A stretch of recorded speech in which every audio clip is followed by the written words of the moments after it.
sedan rate o kotse lang po rate po ang ibabayad sa ni tracking, kasi magkakaiba po yung bayad ni tracking sa sasakyan sa mga unit na dala mo eh. Halimbawa kotse, ito nga 1,590. Pagka MPV tulad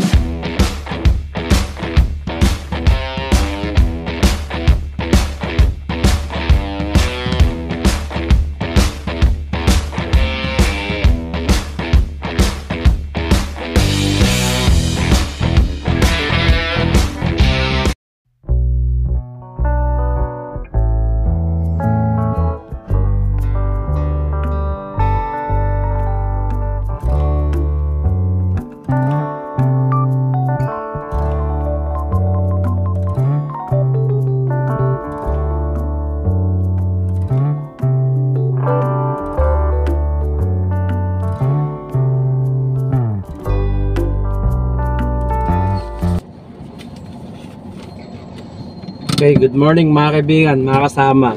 Time check 9:54 AM. Yan, mag-alas 10 na po. Bali, ang pinaka area ko po ngayong araw na to dito sa tracking, dito lang po sa Quezon City. Yan. Bali, dalawang drop lang po ako ngayong araw na to. First, itong inuna ko yung Walter Mart E. Rodriguez, at yung second drop ko dito sa may Pure Gold Quezon Ave. Okay, mga kaibigan, bali meron ako total na 23 boxes na i-deliver sa dalawang drop. Bali yung first drop po sa Walter Mart E. Rodriguez, meron ako 17 boxes o box na di-deliver dito. And then sa Pure Gold Quezon Ave, 6 boxes, so total of 23 boxes lahat po yun. Kaya Quezon City area na po ako. Yun po, 2 drops. At syempre ang ibabad sa akin dito ni tracking, mga kaibigan, mga kasama, nagkakalaga ng 1,590 pesos. Bali, yung kung bayad sa akin ni track na yun, pang sedan rate o kotse lang po rate po ang ibabad sa akin ni tracking, kasi magkakaiba po yung bayad ni tracking sa sasakyan sa mga unit na dala mo eh. Halimbawa kotse, ito nga 1,590.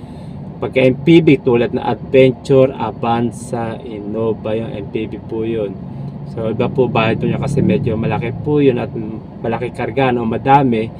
So mas malaki po bayad po yun. Alam ko na sa 1,750 yun eh. Yun po. Paano kung dala mo yung mga van katulad ng NB350, yan, Nissan po yun, Nissan NB350, tapos Hi-Ace, yan, Toyota. Tapos yung L300 ng Mitsubishi, syempre mas malapad o malawag yung body niya, mas maraming kargahan ng mga item. So iba rin po rate po yun. So mas malaki na sa 2,000 plus yata yun ang pagkakalam ko, hindi po sigurado. At depende rin po sa ano, sa area, yung mga rate ng kada unit. Yun po sinasabi. Katulad nito 1,590 Quezon City lang po, yung alam Metro Manila lang.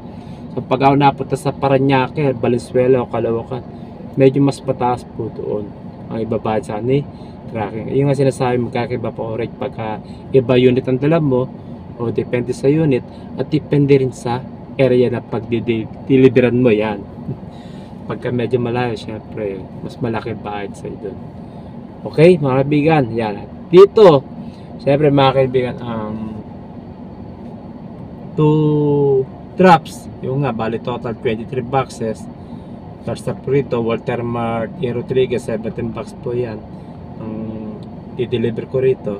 So papakita ko sa inyo yung mga box na i-deliver ko rito, sa yung gano'ng kabigat at kagaan, kasi sa nakikita ko napakagaan. Ayan, nasa likod ko, nakita nyo yan, saka may chocolate po rito tulad ng Cadbury.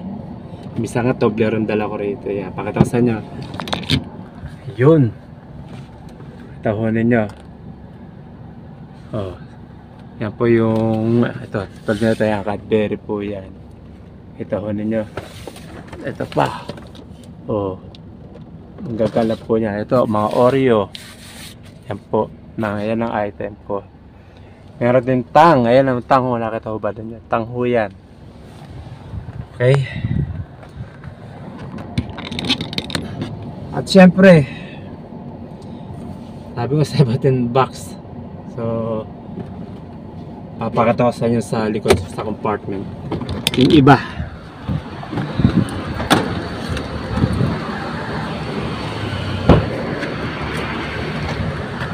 Yan, mga Eden, mga cheese, yan po i-deliver ko.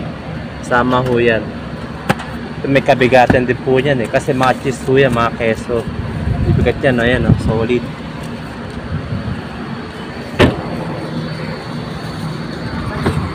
Meron?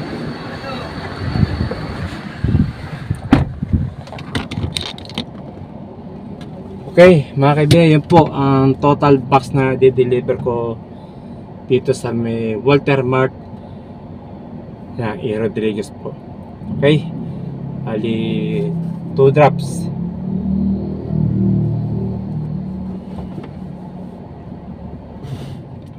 Nakita ko sa inyo yung yung area, yung pinaka-receiving area ng Walter Mart E. Rodriguez dito.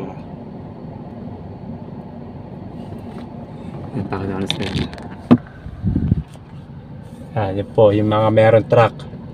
Pag kaliwa po niyan, diretso sabay kaliwa, nado po yung pinaka-receiving area ng Walter Mart E. Rodriguez. Yan. Tingnan yung mga truck na kasabay, yung mga nauna sa akin. 6-wheeler ho yan. Yan. Tawan ninyo. Okay, mga kaibigan, mga kasama, yun lang po. Bali,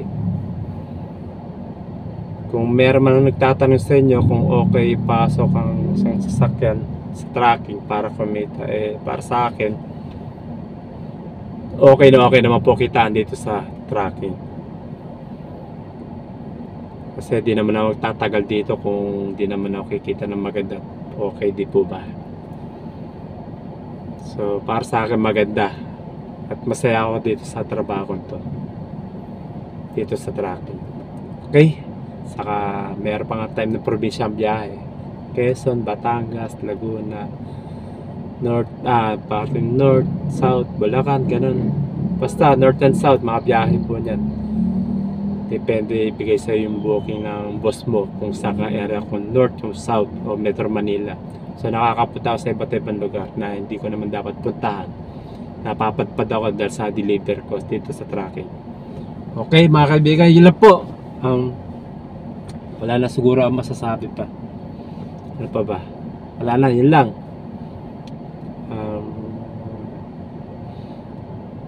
Mga kaibigan, ito na babalikan siguro. Marami na aksidente. CTEX, sa mga expressway, aksidente na nangyayari sa mga trail truck, sa mga tracking, o mga private vehicle. Yan, aksidente, may mga namamatay. So sabi, dahilan daw, nakatulog yung driver. Yan. Ipit ng truck. Masasabi ko po, lagi po tayo mag-iingat mga kasama, mga kaibigan, kasi mahalaga po ang buhay ng tao. Lalo pagka bata na damay pa, nako po, kawawa naman. Lapit tayo sa may parking sa receiving area kasi umalis yung truck, siguro tapos na siya mag-deliver.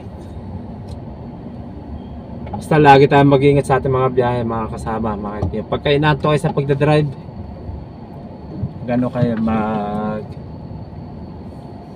itabi nyo sa fast food chain, sa gasoline station, park kayo doon, mid-dip kayo pag inaanto kayo. Mahirap ipilit yung pagdadrive ng inaanto, di po ba? Ito yung receiving area ng pakita sa niya. Yan, truck na dyan na receiving area ng Walter Mart E. Rodriguez. Yan po. Ayun, nag-unload ho yung dalawang truck na yan. Okay, mga sama, yun lang po. Basta maiga tayo sa ating mga biyahe, mga kaibigan. God bless po sa inyo lahat. Keep safe and keep on driving.